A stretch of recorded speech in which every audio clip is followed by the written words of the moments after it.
الحمد لله وحده والصلاة والسلام على من لا نبي بعده. اللهم صل على سيدنا مولانا محمد وعلى آل سيدنا مولانا محمد كما صليت على إبراهيم وعلى آل إبراهيم إنك حميد مجيد. أما بعد فأعوذ بالله من الشيطان الرجيم. بسم الله الرحمن الرحيم. لقد كان لكم في رسول الله أسوة حسنة. میرے عزیز طلباء، حضور اکرم صلی اللہ علیہ وسلم جو دین ہدایت لے کر آئے ہیں، آپ صلی اللہ علیہ وسلم نے اپنے طریقہ دین میں دنیا کو کوئی شعبہ، حکومت سے لے کر تجارت تک اور طب سے لے کر زراعت تک، کسی بھی لائن کا کوئی بھی عمل اور کسی لائن کی کوئی ضرورت ایسی نہیں چھوڑی جس کا آپ علم اور طریقہ لے کر نہ آئے ہوں. حضور اکرم صلی اللہ علیہ وسلم نے امت کو دو حصوں پر یوں تقسیم نہیں کیا کہ کچھ دیندار ہو جائیں جو دین کو سنبھال لیں، کچھ دنیا دار ہو جائیں جو دنیا کے شعبوں کو سنبھال لیں، بلکہ دنیا کے 100% شعبے، چاہے وہ شعبہ تجارت کا ہو یا زراعت کا ہو یا وہ طب کا ہو یا وہ مختلف چیزوں میں ریسرچ کرنے اور تحقیقات کے کرنے کا ہو، حضور اکرم صلی اللہ علیہ وسلم ہر لائن کا مکمل علم، ہر لائن میں چلنے کا مکمل طریقہ اس امت کو دے کر گئے ہیں. یہ تو جہالت ہماری ہے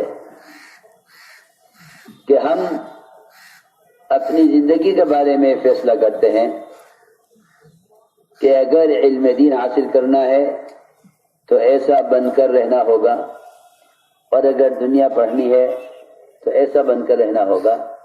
حضور اکرم صلی اللہ علیہ وسلم اپنی امت کو بہروپیہ بنا کر نہیں گئے، بلکہ سب کے لیے ایک طریقہ، سب کے لیے آپ کی ایک سنت، اور سب کے لیے حضور اکرم صلی اللہ علیہ وسلم ایک راہ ہدایت متعین کر کے گئے ہیں. دنیا کے فنون کے حاصل کرنے کا مطلب یہ نہیں کہ اللہ کے رسول کے دشمنوں کی طرح بن کر رہو. دنیا کے فنون کے حاصل کرنے کا مقصد یہ ہے کہ دنیا کے تمام شعبوں میں محمد صلی اللہ علیہ وسلم کے طریقوں پر چل کر دکھلاؤ. اس لیے میں عرض کرتا ہوں کہ طب اور ڈاکٹری یہ شریعت کا ایک اتنا بنیادی شعبہ ہے کہ اگر امت علاج اور طب میں شریعت کے احکام اور شریعت کے طریقوں سے ہٹ گئی تو امراض بڑھیں گے، ختم نہیں ہوں گے. امراض بڑھیں گے، ختم نہیں ہوں گے. اس لیے کہ اس لائن میں سے بھی سنت کے طریقوں کو نکال لیا جاتا ہے، پھر وہ سوائے حیوانیت کے اور سوائے شرک اور کفر کے طریقوں کے کچھ اور اس میں باقی نہیں رہتا. ہم کہیں بھی ہوں محمد صلی اللہ علیہ وسلم کے امتی ہیں، ہم کہیں بھی ہیں محمد صلی اللہ علیہ وسلم کے امتی ہیں.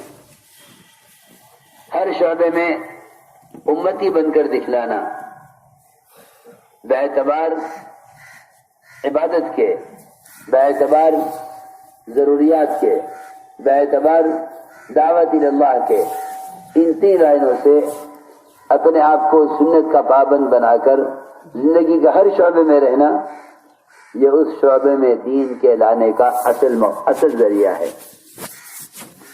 اگر ان شعبے میں چلنے والے اتباع سنت پر نہیں ہیں تو پھر ان شعبوں کا دین سے کوئی تعلق نہیں ہے۔ ہر شعبے میں مسلمان اتباع سنت کے ساتھ اگر چلتا ہے تو اس شعبے میں یہ دین کے لانے کا ذریعہ ہے۔ اس لیے ہر امتی کے ذمہ ہے کہ وہ جس شعبے کے اندر بھی ہے اس شعبے میں یہ تحقیق کرے کہ اس میں محمد صلی اللہ علیہ وسلم کا طریقہ کیا ہے اور اللہ کا حکم کیا ہے۔ اگر دنیا کے شعبوں سے دین کو نکال لیا جائے تو یہ نیر حیوانیت اور سوائے کفر و الحاد کے کچھ باقی نہیں رہتا۔ اس لیے ان تمام شعبوں میں چلنے والوں کو چاہیے سب سے پہلے اپنی نیت درست کریں۔ اس لیے حدیث فرمایا انما الاعمال بالنیات، انما الاعمال بالنیات، کہ تمام دینی دنیاوی اعمال کا مدار نیت پر ہے۔ تمام دینی دنیاوی اعمال کا مدار نیت پر ہے۔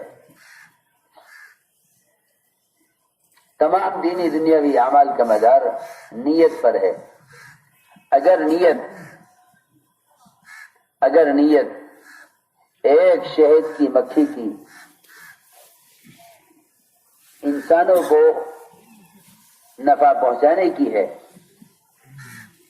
اور انسانوں کے شفا کی ہے تو اللہ رب العزت ایک انتہائی کمزور، انتہائی حقیر، انتہائی چھوٹی مخلوق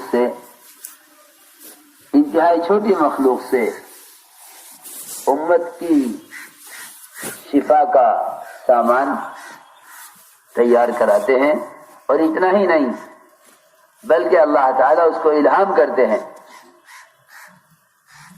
اللہ نے تو قرآن میں وحی کا لفظ استعمال کیا ہے اس مکھی کے لیے جو لوگوں کے لیے شفا کا ذریعہ بنے۔ اللہ نے اس کے لیے وحی کا لفظ استعمال کیا ہے، لیکن یہاں وحی کا مطلب انبیاء والی وحی نہیں ہے۔ انبیاء علیہ السلام انسانوں کی آخرت اور دین کے بننے کا سامان لے کر آتے ہیں، اللہ تعالیٰ انہیں اپنے احکام کی وحی کرتے ہیں۔ ایک شہد کی مکھی وہ انسانوں کی شفا اور ان کے لیے ایک نفع دینے والی چیز شہد تیار کرتی ہے، اللہ تعالیٰ اس کو بھی وحی فرماتے ہیں، مگر اس کو الہام کہتے ہیں کہ اسے کہاں کہاں سے رس چوسنا ہے، کن کن درختوں سے، کن کن پھلوں سے، کن کن جڑی بوٹیوں سے اسے رس چوس کر یہ شہد تیار کرنا ہے۔